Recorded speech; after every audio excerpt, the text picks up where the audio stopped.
Welcome to the European Dead Zone. We're going to be spending a lot of time together, you and I.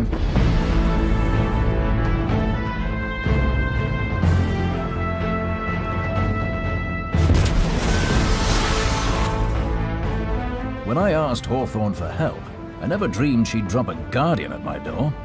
Devrim K, the 8th, at your service.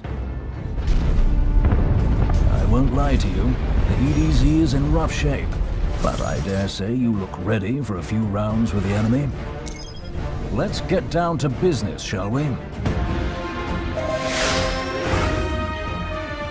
You're on your own, my friend. Be brave.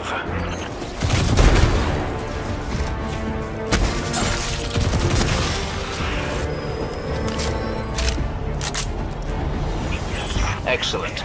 What say you use your access to prepare a broadcast in Fallen speak?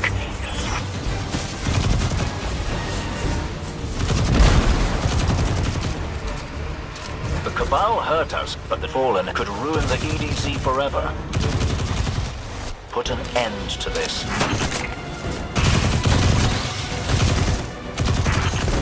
If I run a deep scan of the tunnels, we can borrow all these traps and explosives.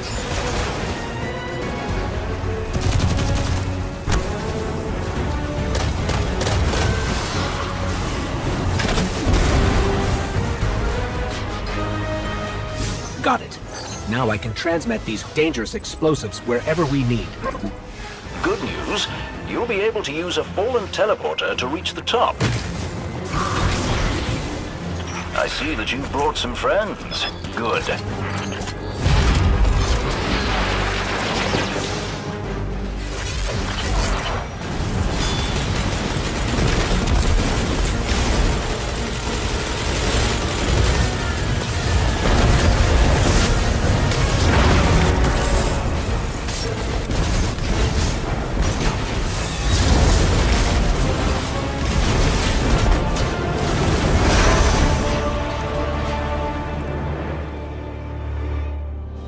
Make no mistake, we are fighting a war out here. That means scrapping for every resource we can. Enjoyed your little wilderness jaunt, did you? Now, the real fun begins.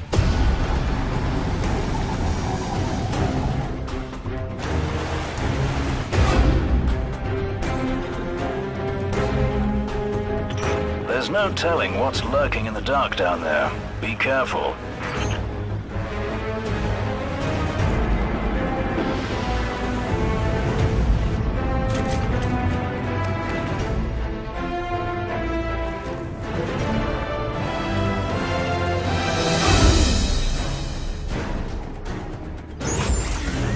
Impressive. We should keep an eye out for more places like this in the future. This is a Fallen house sigil. Well, the Fallen seem to have put this up as a bit of a threat. I imagine you'll find lots of objects like this out there. Another Fallen antenna. They're using this as a kind of beacon. Fallen, Red Legion, all fighting to see who can get our attention first. Be on your guard.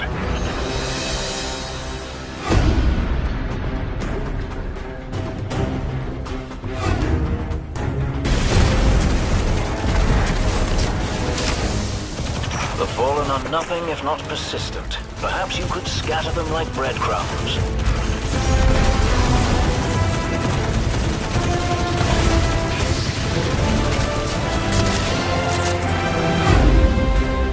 Finally, our real target. They're not going down without a fight. Take them out.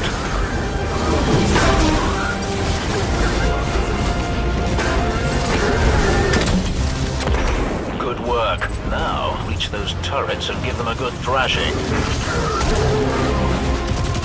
Aim well, my friend.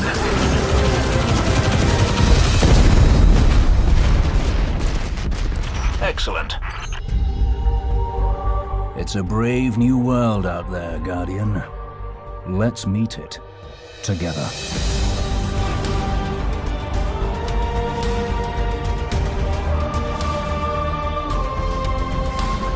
Oh, So whoa, check this out. Is the map. Nice. This is huge. This is my new, God. and this gives you kind of a look at the area and everything you can do in this area. Oh, that's so cool. Hello, Guardians, and hello, Justin. Hi, Zach. I have a lot of new Destiny 2 footage for us. I'm to take very a look excited at. to see this footage. So I got a chance to head up to Bellevue, where our friends at Bungie are located, and spent, gosh, I think about 6 hours playing Destiny 2. I'm so jealous. Is this that European dead zone I've heard so much about? So yes, so this is the European Dead Zone. This is one of the kind of like patrol zones or explorable areas. This is kind of the first one that opens up in the game, and so this is what we're going to be checking out today. Around 25 minutes of footage here, showing off a lot of things that you can do. Bungie once again showing off their environmental design prowess. Oh my gosh, I mean, it is, the game is beautiful, right? As anyone who played the open beta last month saw, like, it is stunning.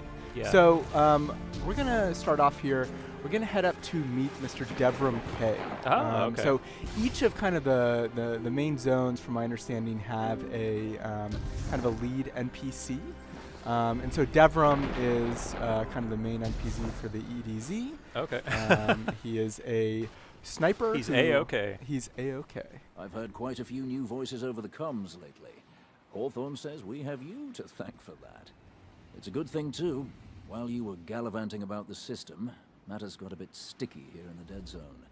If you've got a moment, we have plenty of things that need doing. Interesting. So he's kind of the overseer of the zone. You can see he's got some stuff that you can buy if you want, and then he also has a reputation. So there are a bunch of activities that you can do in these zones, and as part of the reward for them, as well for kind of exploring the space, you can get these EDZ tokens and these little dust-like things that you can turn into him, increase your reputation, you get a nice fancy engram. Oh, cool. Oh, So whoa, check this out. is the map. Nice. This is huge. This Oh is my new, God.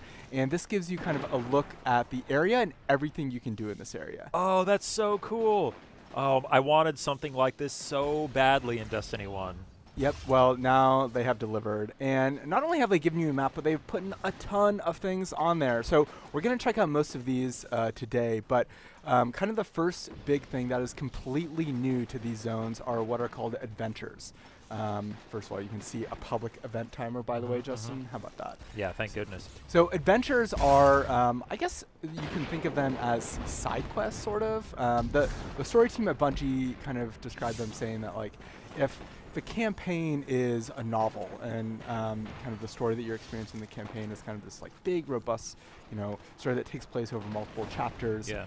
Adventures are short stories, so these are kind of like self-contained little adventures that still have cool. characters and VO, and you learn more about the world and about the characters. Devram's speaking to you a lot through most of them, but you can pick them up just kind of anywhere in the world. And one thing that is interesting, I did a little edit there, took a little detour on the map, but one thing that's interesting is that when you first go to this zone, there's kind of a certain set of adventures that are available to you, but as the campaign progresses, as the story goes on, other ones kind of open up, cool. corresponding to light level. So we can run over to, try not to judge my shooting abilities too harshly. Oh, and I see that next to the enemy name, it has an icon next to them. I assume that shows like what race they are. So that's like the Fallen insignia. Yeah, I think it's also. So here's another thing that's new. These are high-value targets. Oh, nice. So these are kind of new elite enemies that are positioned throughout the world. You can see when they're nearby, there's going to be a little piece of text that pops up on screen at the bottom that says like a high-value target has landed nearby. Yeah, I saw that earlier. So there you go. Nice. Take that guy out. And when you kill him, you see a high-value target has dropped his plunder. So there you go. So cool.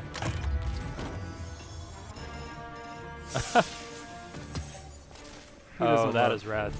Turn that into some sweet, sweet reputation. Exactly. And this as well, Dusklight chart. So this is another thing that I can turn in for reputation. It seems like it's not, as far as I can tell, so there's a lot of things, Justin, by the way, that I can't really talk about. Okay, sure. Things that I played. Yeah. But as far as I can tell, that the sole purpose of that is to increase your reputation. Cool. I'm I'm gonna pry you for details on the stuff that you can't talk about after we're finished. Well, all in due time, Justin. We're only a couple weeks away from launch here. I can't believe it's almost time for Destiny 2 already. Oh, I'm so psyched. To put this Cabal communications cipher to use. The Red Legion fighting the Fallen for a change. Great idea. I can extract archived audio transmissions from any Fallen in the area. Nolan North returning as the Ghost. Of course, and I'm not sure who the actor is for Devrim K, but I really like the performance. Nice. Already, I mean, you can tell that kind of some of the new characters I met in this zone, you know, they have kind of I suppose, a tone and a quality to the writing that's very reminiscent of some of the stuff that we saw with the Taken King, and how that kind of introduced us to did you log back in and do any of the Age of Triumph stuff when that all got booted up? Sadly, I did not. Oh, I completed my year 1 book. Oh, so nice. I did that before. I guess was that Taken King? Or that should get you some rewards in Destiny 2. Oh, good. They had some stuff where if you went in and accomplished certain milestones in Destiny 1, those would translate into some rewards that you'll get in Destiny 2. Right. I'm sure that you know, once Destiny 2 starts up and I see you running around with your emblem, I'm gonna have major FOMO, but that's okay. I should say, by the way, I'm playing as the Warlock. So I'm playing as the new Warlock subclass, which is the Dawnblade, I believe. Okay, Dawnblade, right. So this is kind of the fire-driven subclass for the Warlock. Nice. Did it feel so? You and I have seen and played this game in various states over the past few months. We were at the Destiny 2 gameplay reveal event in LA, and then there was the beta recently. Does this feel much different to you based on what we've played over the past few months? So in some ways yes, and in some ways no. And there's going to be a write-up on the PlayStation blog, by the way, at the same time this video is up, so you can go kind of read more about my thoughts. But it didn't feel too different from what we had played back in May or at E3 as far as kind of the gunplay and the class abilities go. I know that there's been kind of a lot of changes that Bungie has made based on feedback from the beta. So, you know, I don't want to speak too much to some of the changes there. Obviously, you know, those are kind of differences, more subtle differences I suppose affect some of the sandbox elements. But the thing that did feel really different is that, you know, we played a campaign mission, right? We played the first campaign mission. It's the same one that's in the beta, and we played the multiplayer. And so I think you and I both felt like, I should say, based on my experience here in the EDZ, exploding barrels play a big role in Destiny 2, which I am a huge fan of. I was going to say, I see a lot of red barrels. You know what to do with those in video games. Indeed. So, you know, the campaign mission I think we both kind of thought was awesome and unlike anything in Destiny 1. And the multiplayer, they make some really smart tweaks. But this was the first time that I actually felt like I saw kind of like the connective tissue in Destiny, which is so much of what the Destiny experience is, right? I mean, how much time did you spend kind of, you know, teaming up with friends and exploring the world and everything like that? And so everything here that we're doing in the EDZ, like even though there are kind of maybe a few moments that seem familiar from public events, it feels totally new, and it feels like there's kind of a richness and a depth to these worlds that just wasn't super there in Destiny 1.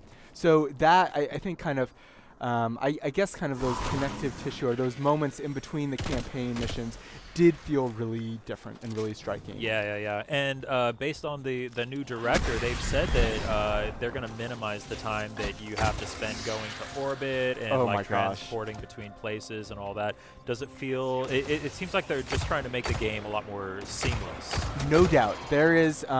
It is shocking how going to orbit really is not necessary anymore, from what I can tell. Because that map that we checked out earlier, you activate that by essentially just holding up the ghost, kind of the same way that you would maybe go to orbit.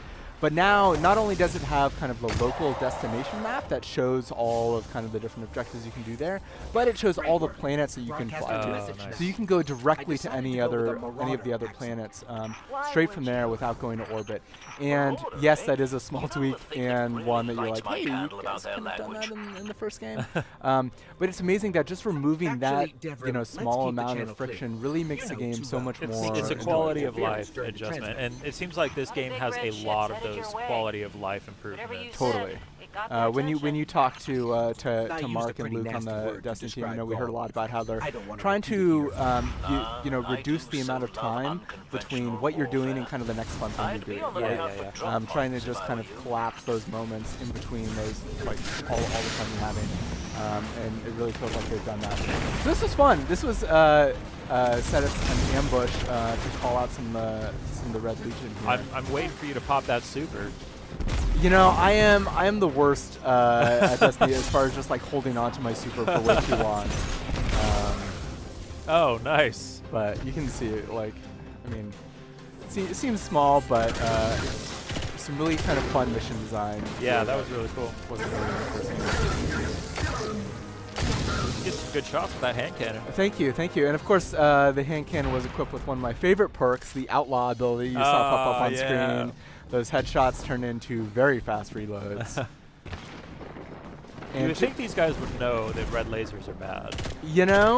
Maybe they are colorblind. They are called the Red Legion. Maybe there's kind of some... Yeah, maybe there's a region for that. Maybe deep Destiny lore. Yeah, exactly.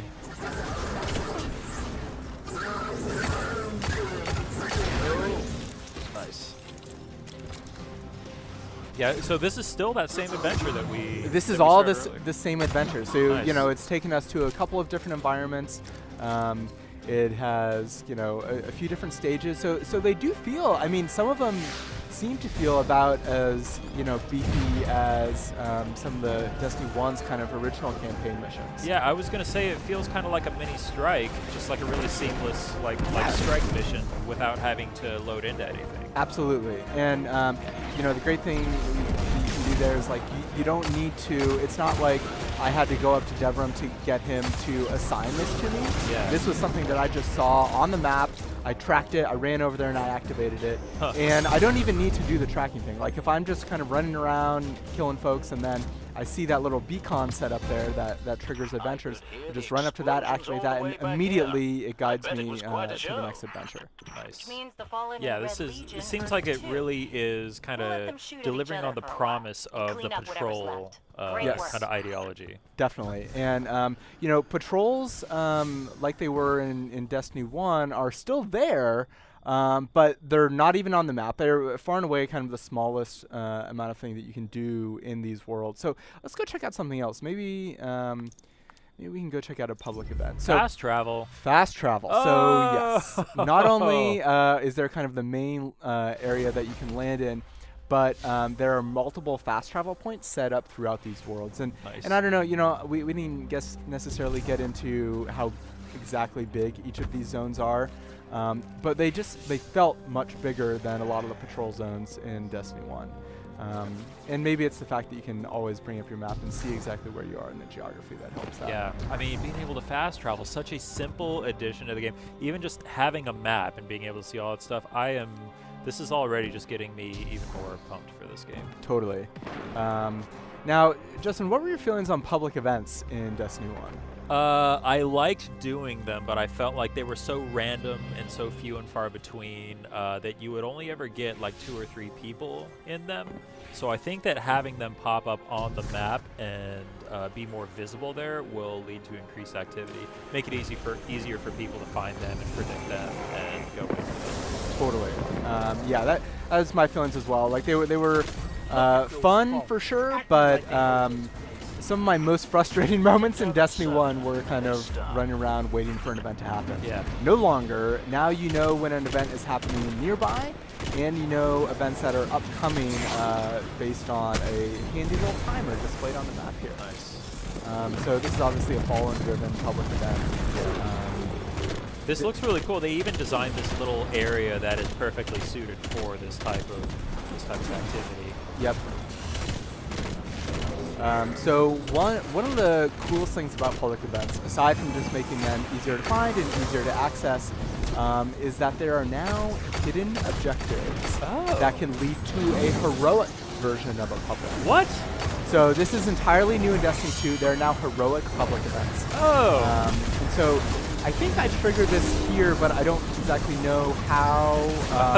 So basically there are things that you can do that are not messaged at all to the player that kind of upgrade the public event. So there you go, join heroic event. I don't know how that happens, but as far as I can tell, you can only learn about these through experimentation and through kind of. It looks like maybe that one was killing all the ads or something. Yeah, maybe killing all like the support servitors started up there. Unfortunately, they were not very happy and teleported me up there, and good use of the. Oh man! Alas, I was gonna say like you like recovered from it. Yeah, not so much. But yeah, so okay, so I died a lot here. So in the interest of time, let's fast forward.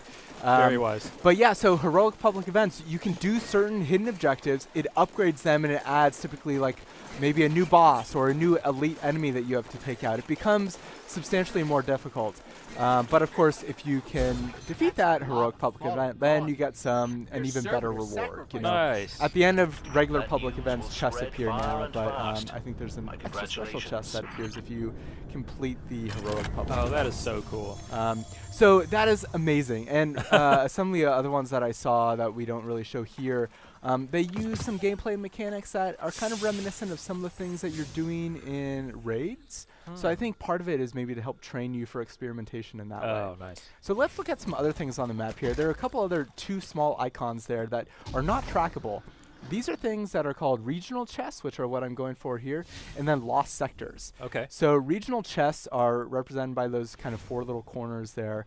And these are chests that are just hidden throughout the world, that are kind of marked on your map, but they can be marked in maybe deceiving ways. So for this one, I had to kind of poke around, do some platforming, and there the look chest at that. is. It's a gold chest. There you go. And it has that icon on there as well. So not necessarily a ton of gameplay around there, but cool. Just kind of furthers, kind of motivates you to explore those worlds, to peek into those doors and those corners that you might not have otherwise. I'm glad that it gave you those tokens too, something that could actually be useful. I remember in Destiny 1, if you found the gold chest after you were already leveled up, you still got those like base level early game rewards and just scrapped them immediately. Exactly. So now there's a lot more of those gold chests, and they're marked on the map there. So the other thing is lost sectors. I had some trouble finding this one, so in the interest of time, we'll fast forward a little bit.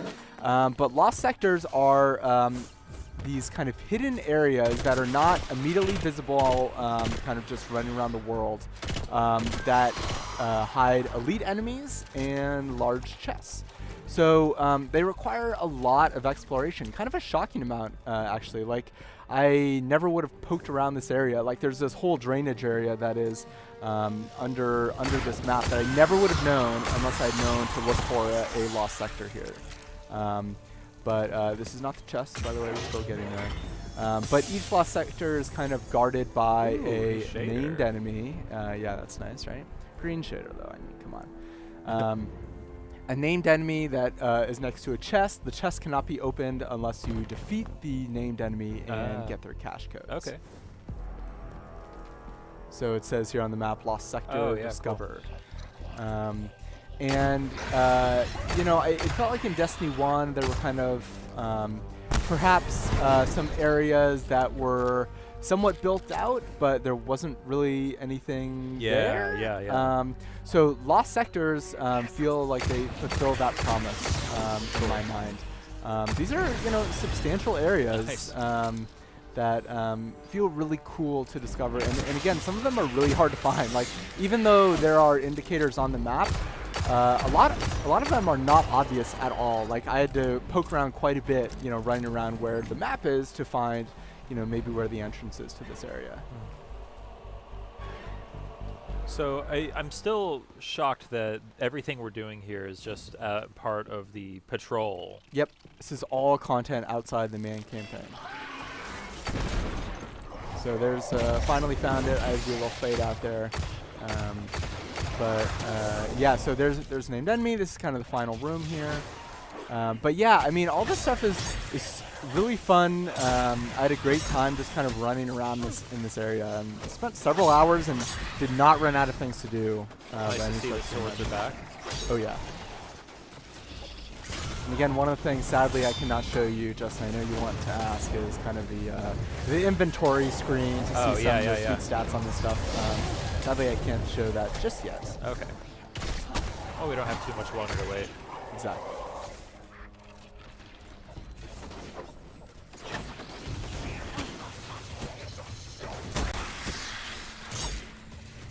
I will say that I got to create this character and level him up to level 20 here, and I feel so that is one of the new abilities, right? You hold circle for anyone that played the beta. Yeah, healing rift. It's amazing how much that changes my gameplay style as someone that tends to use support classes. I chose the Warlock because I did not, I main a Titan, and so, I wanted to save a little bit of that. But yeah, take some of the support utility that the Titan had in Destiny 1 and transfers it to, I think, a character that makes more sense to have that kind of ability.